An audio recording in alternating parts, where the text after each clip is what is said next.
Welcome to Encounter, where we celebrate putting faith into action and community leaders who live out compassion, grace, and love.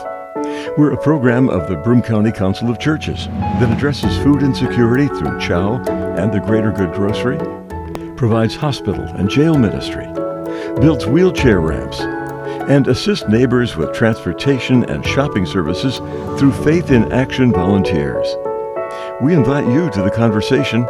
Encounter your neighbors as we learn to walk together in love and kindness.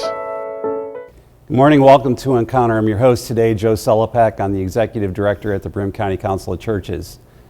I was recently at an event where artists and nonprofits were together at the Lost Dog, and we were talking about how we might be able to mutually support each other in terms of grant writing and developing projects that kind of meet both needs. To help me talk through this and to help share this with our listeners and our viewers are a few people from the steering committee of the Tioga Arts Center, which is like the fiscal agent that's responsible for the Navigating program. Anna Warfield is the grants navigator, and she is going to help us understand that a little bit. Christina Distefano is the executive director at the Tioga County Arts Council, and then we have Mike Poe, Edgar Allan. And Mike is a member of the board. Also has a farm with a studio and a whole slew of things that we might get to talk about later.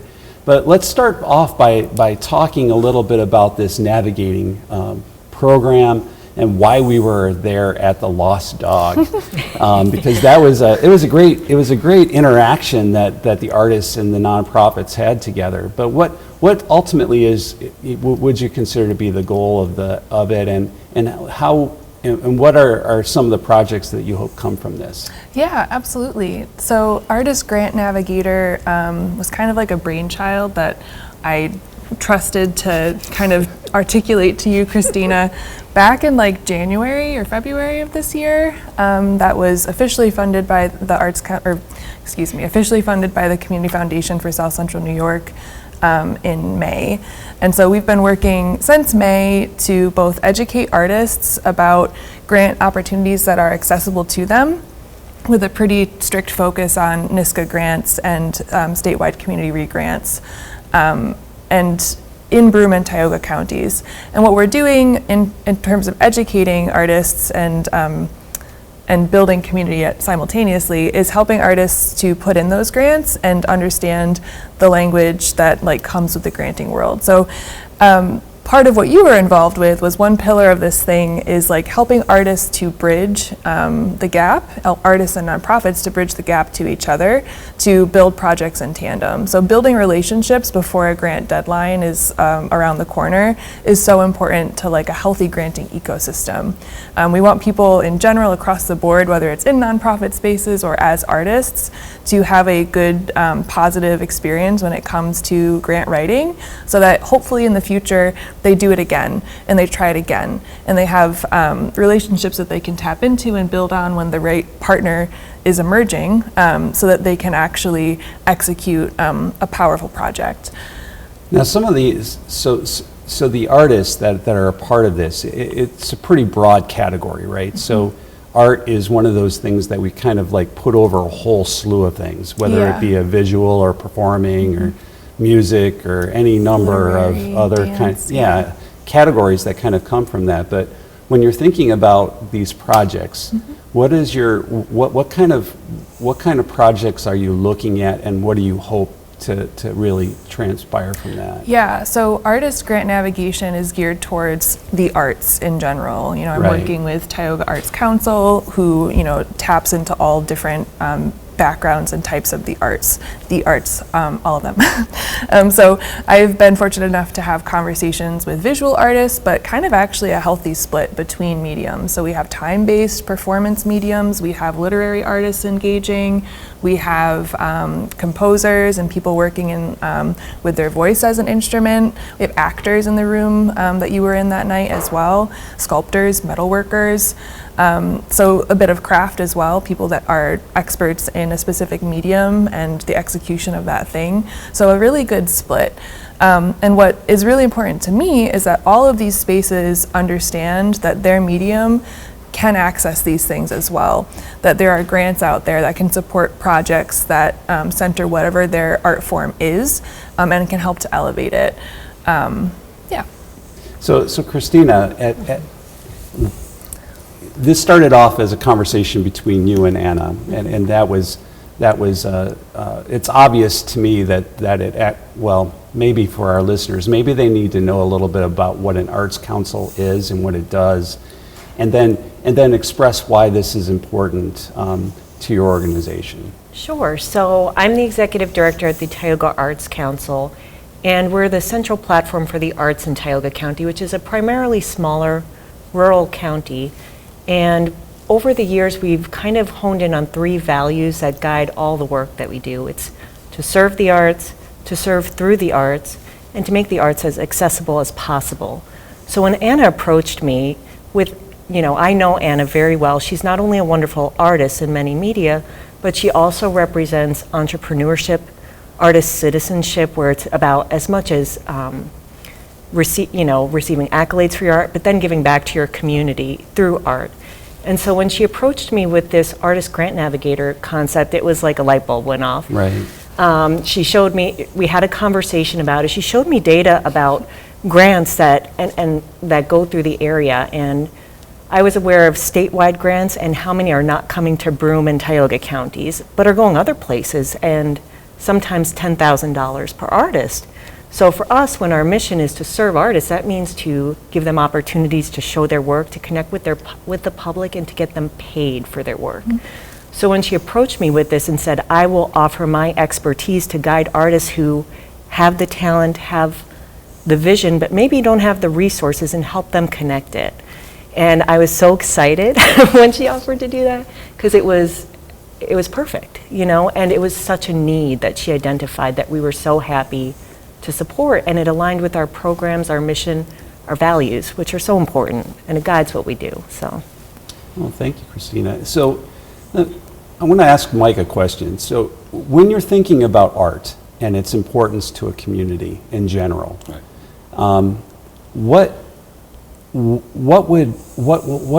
is the impact of art, and how does art function within a community, perhaps, and asking like even the deeper question, which is, what would life be like without it? I mean, these are, and when we start to quantify things, we're actually talking about money on, here, but oftentimes artists don't actually think through the monetary aspects of it, and you hear the term suffering artist and suffering for your art and all the rest of that, but there is an economic impact that comes from art itself, right? Well, one of the big things that we promote and we always track when we do an event is the number of people you're bringing into the community, because people come in the community, they come to see the art, but they're also using hotel rooms, they're going to restaurants, they're spending time in the shops.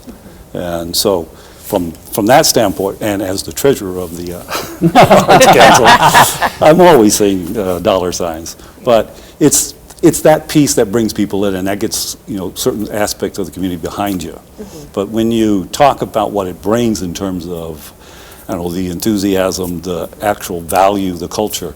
I mean, my wife's been an artist, through our whole relationship, our whole 40 years of marriage. And it's been a big part of taking you from the mundane to something where you can express, you can share with people. A big part of what we try to do with our Arts Council is bringing artists together. Mm-hmm. And not just so that they can see what they do, but that community. And I think that's been one of the great things about what we're doing It's kind of like this Art Navigator takes it to the next level. We've been working with artists that are in the community, that participate in what we do, and trying to nurture them, through Croft, through what we do in town. But the Art Navigator takes it to the next step by showing them how to exist. And also, I would add to that, if you don't mind, Sure. too, it's like yes, grants are about monetary elements, but even wrapped into a grant is a guideline, right? Well, yeah. On the public-facing component. So helping artists understand what goes into doing public-facing events, either through Tioga Arts Council or other spaces, that lets them see what goes into it on the administrative side and can help them better understand and navigate with nonprofits in that realm, and help them understand, yes, how to get paid to be doing the labor of love that it is that they are working through. Yeah. Yeah. So I was really, did you have something to say, Christina? Well, you started that question with why do we need the arts? Yeah. They are essential. Yeah. If there's a windmill I want to topple, it's that. They are essential.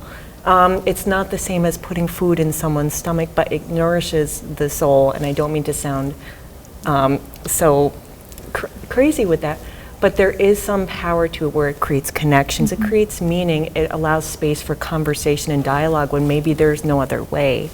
So I counterbalance my fiscal hat with my mission hat there, because it is essential. And we see it through things like the Artist Grant Navigator project or Croft Studios, when people come together around an idea or around creativity, and it brings joy. Yeah. And that's really something that can't be quantified. Well, and it's interesting to me that one of the things that I like to talk about, so when we look at a chow truck, for instance, this is one of our visible billboards that kind of go around the community, and you see Johnny Hart on the side of it with the BC things. It's kind of like our business card. You have like this open billboard that kind of goes around, but what would that be without, how does that communicate our value? Like the value of the organization, the value of feeding people, the other things. Well, you have to rely on people who have the visual acumen, or are able to like take a concept and put it into a picture. That doesn't happen right away. You have to have a message behind it, something behind it that kind of leads it toward understanding the meaning. And I think that when I'm and that if I have one weakness as a person, it's understanding that there are people who are incredibly visual. Like for me, I don't need the visual. I just want to have it all put in writing. Put it down in writing, give me the bullet points, and I'm fine with it. But there are people that see in pictures. My wife is one, and she is one who is incredibly visual when it comes to those kinds of things. And she'll tell me, well, that doesn't match the picture that I'm drawing, So, well, help me out. Please help me. And it's just like one of those things that you're always looking for is folks that can bridge that gap and help people that are constantly looking at things in a different kind of a way. And so how, you're dealing with artists. Artists themselves sometimes think in different ways as well, right? I mean, it's not necessarily a bad thing, but you want to talk a little bit about that and what are some of the tangible projects? I know everything is anecdotal right now, but what are some of the tangible products that may emerge from this collaboration? Definitely. I think through Artist Grant Navigation since May, I've been having workshops. All of this is free, by the way, free and open to artists in Broome and Tioga counties, and that's kind of a specific lens and focus based on the later grants that we were going to be helping artists submit.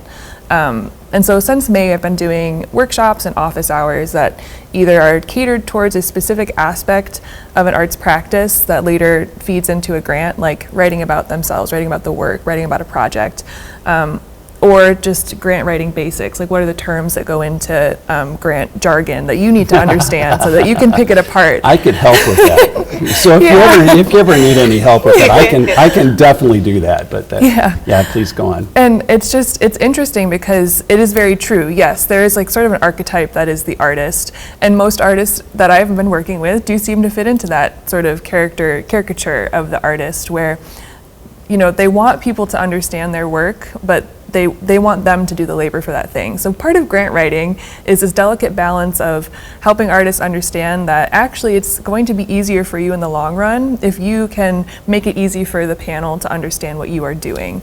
And sort of having that channel through numbers of conversations, usually in my office hours. But we're working on that hurdle. And it's honest though, it's very true, very honest, and the artists who are able to work through that are writing some pretty incredible grant applications.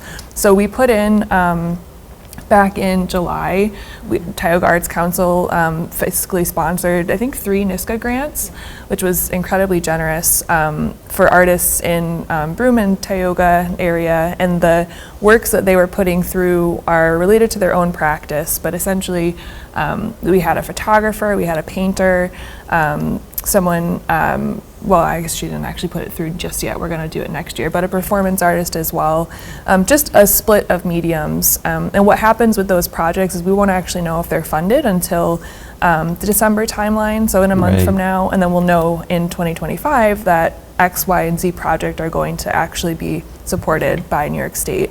There was a photographer, Bill, who put in very last minute after going to one of my workshops. We had a meeting immediately after the workshops and a couple of email exchanges, and he put in an SCR grant at the tail end of the Tioga cycle for the 2024 grants, and he got it. Oh, wow. Oh, immediately. That's what awesome. A really quick turnaround there. So he's a photographer, does nature photography, and I think centers in the Adirondack region. Yeah, so that's one. And then from our networking event, we had quite a mix of nonprofits and artists in the room. We'll see what comes of that. I know Vines is interested in continuing conversations with artists. There's a lot of conversation about want for public artwork. And so there were a number of artists in the room that could either address that in a more ephemeral sort of time-based media way, or with longer standing outdoor grade sculpture type work. So some pretty cool things coming down the pike. My guests are Anna Warfield, who is the grant navigator for the Tioga Arts Council. We have Christina Distefano, who is the executive director at the Tioga Arts Council, and we have Mike Poe, who is the treasurer for the council, but is also owns a farm where artists are in residence, and there are some projects that are kind of going on at the farm itself. So do you want to talk a little bit about that and about what you hope to achieve through this? And it sounds to me, like having talked to you about this to begin before we even started, was that it seems that what you're describing happening at the farm is what you're hoping to have happen in a larger context outside of it. Well, it's a 90-acre farm that has a 200-year-old barn that over the years we converted to studios, art studios. And we just recently, in the last couple of years, purchased a one-room schoolhouse right across the street. So the complex, we went into partnership with the Arts Council about 8 years ago, put on a huge regional show. And so we now kind of consider ourselves Tioga Arts Council South. we're an extension. We have a wonderful building in town for the artists. But what we offer is space. Right. And it's a more relaxing space where you can come, the artists can come together. We put on events. We put a huge regional show on once a year. We attract 89 artists from around a 100-mile radius. We had 214 pieces. And then we do a lot of other events. And the idea is it's a space that you can come, and you're not just walking off the street. You're coming out for an afternoon. You can bring a picnic. You can spend time walking around. And it serves, as Christina says, it serves the artists, because we bring artists together. They get to meet each other. It serves the public, because most of what we do is open, free to the public. And the public can come out. They can take part of bring your own picnic, spend some time, go see the art, come back outside, talk about it, go back in, see the art again. So we're trying to build a community. And to build the community is through the Tioga Arts Council and the larger community there, and then through other people getting involved. And do you have events coming up at the farm itself? Got one tonight. Okay. We had a couple of artists in residence from Philadelphia who spent the week there. You can probably talk better to they brought a record-making machine, and on Tuesday night, we had a couple come from 2 hours down and 2 hours home to bring your own music and create a record, a 7-inch record. Yeah. Tonight, they're putting on a talk about what they do, which is they've been out walking through our woods, recording the sounds, and they've been putting that together into something that I don't know what it is yet. But tonight they'll present that. And then we got another symposium coming up in December, which I'll let Christina explain. Sure. No, and what I love about being here with both of my colleagues is it embodies the commitment that arts and community go hand in hand, and that they mutually benefit from one another when they are actively put together like that. So the Everyday Life show, that has, what I love about it, I mean, the treasurer side of it, as Mike likes to think of. We bring in 600 visitors. We sold $12,000 worth of art. There's a tourism calculator formula where that's brought in thousands of dollars to the county in theory. So wonderful with that. But then we hear the stories of artists who have connected, similar probably to what you say, where they said, I met this person 7 years ago and I love seeing them every year. So there's building friendships, connections. But so I love that, and I love that it's embodied with these relationships here. And you know, with the Tioga Arts Council, Croft is a gift to us because we have a beautiful building on Front Street, but it's a small, narrow row building, so we can't do large-scale events like we can at Croft. Right. So they've opened their home and their space to invite artists in residence, like tonight. Their names are Katie Hageli and Joseph Carlo, and they dabble in a variety of media, zine making, music. Katie's been interviewed on NPR in Philadelphia, so they have significant bona fides, you might say. And their record-making workshop, what I loved about it, I personally have always been mystified by records, and seeing them produce it there with sound was incredible. But again, seeing people gather, seeing a young child play the entertainer and cut a record on the spot of that. And the audience there, 30 people waiting their turn and clapping for him. It was amazing. Yeah. Everybody was enthralled with what everybody else was doing. Right. It blew my mind. There were couples sitting in the corner. I'm worried about them because they've been there for an hour and 15 minutes. They stayed for 2 hours till they got their chance to come up, and then to hear them talk, somebody was recording just sounds from their parents. Somebody else was recording their dog barking and them talking to their dog. Yeah. So it was really moving, I thought. Yeah, it was a wonderful embodiment of the joy that it can bring, not just being together, but making together. Yeah. It was incredible, actually. So, they make that available because the space in that case brings them, and it's important. And the same with the symposium series, which aligns very much with what Anna is doing. Very similarly, but also a little different. It's about gathering as a group, and artist-directed topics, and this one is about making money for your art, which has been a theme throughout it, but specifically talking about the avenues to do it.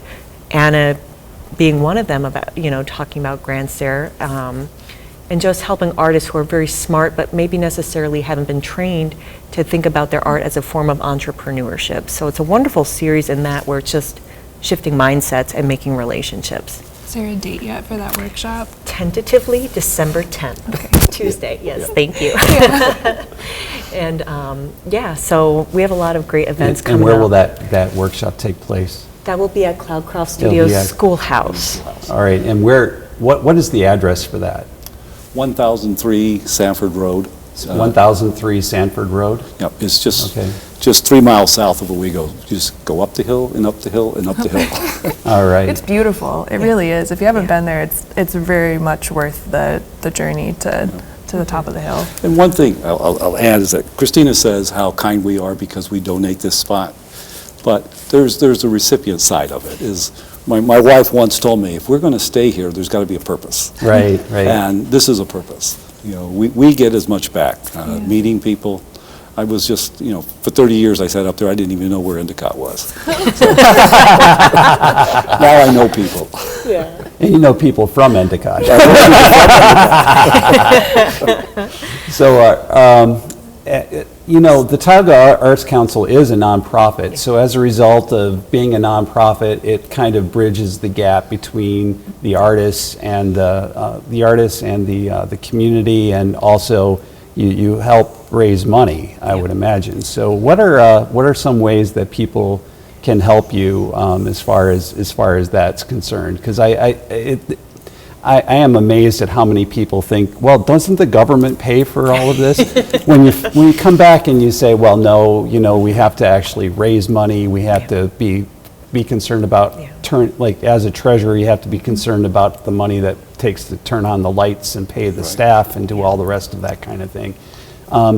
What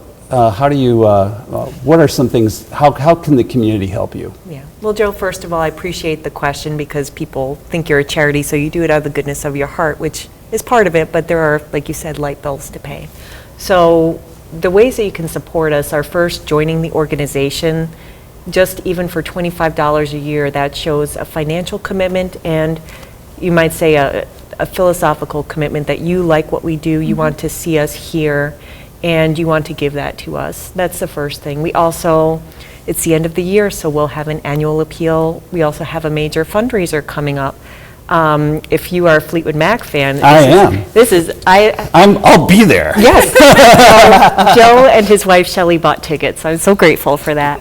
The Celebration Ensemble, they're a group of 10 regional musicians, very established, and they choose an album every so often, and this year they chose Fleetwood Mac's Rumors, which admittedly I like Tusk better. Tusk, but I know this is very controversial. It is a controversial one. But I love Rumors. Yeah. So, and I told Michael Wu that, and I think he eye-rolled pretty heavy at me, which I don't blame him. But I love it, and it's going to be at the Owego Elks Lodge, another partner in the community, and what will be nice about it is we are hiring the people who do the light and sound production for Grassroots, so it will elevate the concert experience there. And it's $15 a ticket, which I was told from a friend that was the same price of the ticket in 1977, so we didn't even... Oh, wow. Yeah, so at the arena in Binghamton, so maybe we should have adjusted our pricing, but we do like to keep it affordable. Back to the treasurer. Yeah, well, the treasurer has to try to squeeze a lemon rind and make lemonade out of it, right? Yeah. That's your job. So, But very good. It's wonderful. It's going to be on November 23rd at the Owego Elks Lodge, so... November 23rd. Yeah. All right, so remember that. And I would hope that one of the things that also comes from this is an incredible partnership that can emerge between the nonprofits in our community and the artists that kind of help embody and bring forth the life that they kind of hope that our community together can kind of achieve. And for all of you who are here today and watching us or listening to this show, I would hope that you would not only find some meaning in the arts, but that you would also learn through it to be kind and gentle with one another. Have a great day.